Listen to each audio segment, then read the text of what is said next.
कर हमारे साथ जुड़ने के लिए और हमारी रिसर्च टीम ने बड़ी मेहनत की है। तो आइए एक-एक करके देखते हैं कि वो कौन से नए नवेले शेयर हैं जो आगे जाके बड़ा होने वाले हैं, कुछ बड़ा कारनामा करने वाले हैं। तो पूजा मैं आपके साथ शुरुआत करूँगी, बताइए कौन-सा नन्ना-मुन्ना राही आपके पास है और वो कैसे कल देश का सिपाही बनेगा? नन्ना मुन्ना राही भी है और इसको 1 साल हो चुके हैं। अच्छा, ये नीवा बुपा है कंपनी और इंटरेस्टिंग बात ये कि 14 नवंबर को ही लिस्ट हुई थी। 14 नवंबर अच्छा 2000 चिल्ड्रंस डे पर ही? चिल्ड्रंस डे पे ही अच्छा! या ला आज इसका लास्ट हैप्पी बर्थडे आज मतलब। इसका हैप्पी बर्थडे है लिस्टिंग लिस्टिंग का। का। अरे वाह! तो 14 नवंबर 2024 को ही ये लिस्ट हुई थी यानी कि लास्ट ईयर तो 1 साल हो गए हैं इसकी लिस्टिंग को हुँ, हुँ। और अब आगे के लिए ये भी कमाल करने को तैयार है। अभी देखिए अगर अगर आपको कंपनी का थोड़ा बहुत अपडेट दें तो कंपनी के पास 22.5 million 22 million active life insurance customer है।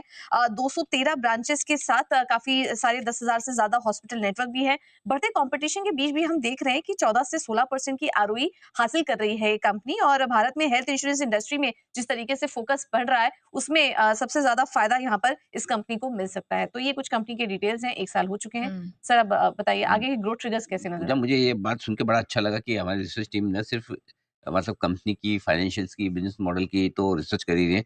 इस लेवल तक का अलर्टनेस है हैं? हुँ। कि शुरुआत भी उसी कंपनी के साथ की जाए जिसने अपनी पारी की शुरुआत 14 नवंबर से की, बाल दिवस से की है। तो compliments.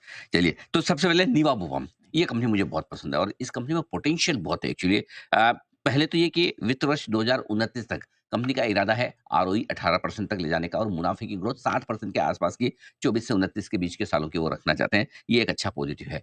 GDPI gross domestic premium income इसमें सालाना 24% के आसपास की ग्रोथ का अनुमान है, जो कि काफ़ी बढ़िया, काफ़ी मजबूत कही जाएगी।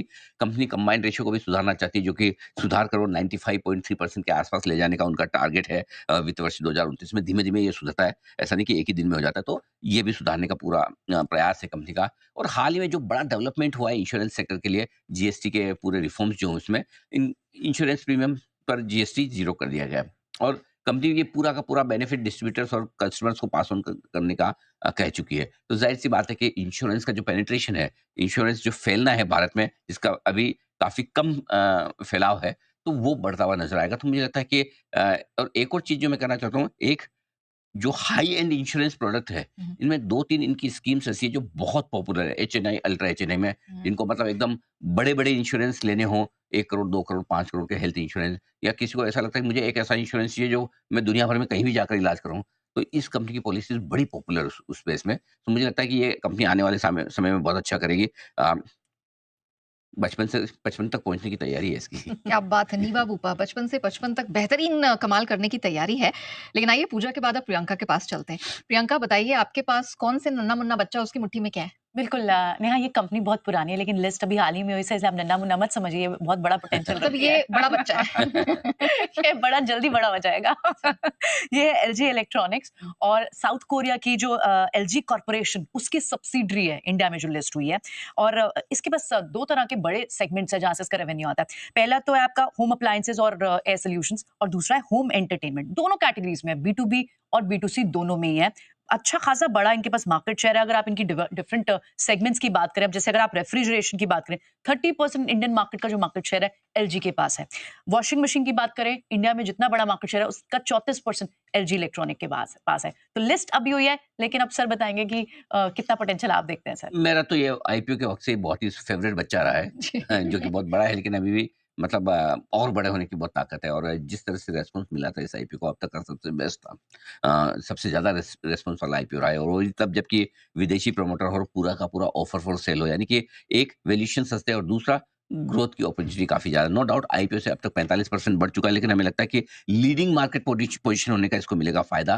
पूरे देश भर में बहुत स्ट्रॉन्ग डिस्ट्रीब्यूशन नेटवर्क है कंपनी के पास जिसमें 30,000 से ज़्यादा डीलर्स हैं, 750 से ज़्यादा एग्जीक्यूटिव ब्रांड शॉप है एलजी के नाम से, एलजी शोरूम्स हैं। वित्त वर्ष 2025 में कंपनी के पास भारी भरकम कैश है, 3300 करोड़ का पैसे चाहिए ही नहीं इनको और अब जो जीएसटी कट आया है, उसका बड़ा बेनिफिट कंपनी उठाने के लिए तैयार होते हुए दिख रही है। जो कंजम्पशन बूम आ रहा है, इसके लिए एकदम परफेक्ट है और सबसे बड़ी बात जो एक शेयर होल्डर देखना चाहता है रिटर्न ऑन इक्विटी। मेरी इक्विटी पे पैसा कितना बन रहा है? 45% इंडस्ट्री में सबसे ज़्यादा है। ये तो वैसा है कि स्टॉक इसको जैसे कहते हैं कि कुछ आप एक 5 साल के लिए अपने बच्चे के लिए कोई प्रोफ़ेशनल डिग्री के लिए खर्चा करते हैं, हुँ। कि सीए कराना, इंजीनियर कराना, डॉक्टर कराना, तो उसमें बड़ा इन्वेस्टमेंट होता है। ये वैसा ही है, इसमें आज इन्वेस्ट कीजिए, 5 साल बाद आपको पता चलेगा कैसे रिटर्न आते हैं। चलिए तो LG electronics the best is yet to come, और जैसे प्रियंका ने कहा कि ये बच्चा जरूर है लेकिन बड़ा बच्चा बहुत जल्दी बड़ा होगा, तो हमें भी इसका इंतजार रहेगा। चलिए अब बारी आती है अंश की। अंश बताइए कौन सा ट्विंकल ट्विंकल लिटिल स्टार है जो बाद में बहुत जगमगाने वाला है? लिटिल इतना है कि ये 1 महीना भी नहीं हुआ इसको अब तक। अच्छा। लिस्टिंग इसकी 16 अक्टूबर को हुई है और ये है कैनरा रोबेको एएमसी। भारत की ये दूसरी सबसे पुरानी एएमसी और ये मेनली म्यूचुअल फंड्स और इन्वेस्टमेंट एडवाइसिंग में डील करती है। ओके। ओके, तो सर अब बताइए ये जो ट्विंकलिंग स्टार है ये आगे जाके सुपरस्टार बनेगा? देखिए, सबसे बढ़िया चीज़ इस वक़्त म्यूचुअल फंड में क्या है, वो है एसआईपी।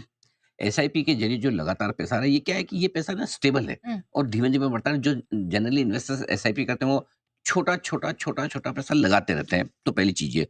दूसरा, इनका पूरा का पूरा एयूएम जो है, वो रिटेल बेस्ड है और रिटेल का जो पैसा आता है ना, जल्दी से निकलता नहीं। कॉर्पोरेट्स एचएनए का पैसा कभी भी बाज़ार के मूल माहौल के हिसाब से इधर-उधर हो जाता है, लेकिन इनका ऐसा है नहीं। तीसरी चीज़ जो है बड़ी इंपॉर्टेंट, वो है इनका डिस्ट्रीब्यूशन नेटवर्क बहुत ही मजबूत है, उसका फ़ायदा मिलेगा। अब चूँकि एएमसी लिस्ट हो जाएगी, तो लिस्ट होने से थोड़ी-सी विजिबिलिटी बढ़ जाती है, मार्केट शेयर बढ़ जाता है, तो वो भी एक इनको बेनिफिट मिलेगा। तो मुझे लगता है कि म्यूचुअल फंड इंडस्ट्री एक तो वैसे भी ये इंडस्ट्री बहुत ही बढ़िया है, कैपिटल मार्केट से जुड़ी हुई इंडस्ट्री, कोई भी शेयर, कोई भी स्टॉक, ग्रोथ की चिंता है नहीं। हुँ। अब ये है कि इतना बड़ा समुद्र है, आप कितना पानी उसमें से निकाल सकते हो, यही कैनरा एचएसबीसी एएमसी को देखना है। तो कैनरा रोबेको एचएसबीसी को एएमसी को देखना है। एक तो दोनों एक साथ आए ना, कैनरा कैनरा वाले। कैनरा रोबेको तो है एएमसी, कैनरा एचएसबीसी है लाइफ, तो वो मैं बहुत टाइम कन्फ्यूज़ हो जाता है, बट जो म्यूचुअल फंड वाला बिज़नेस है, कमाल का है।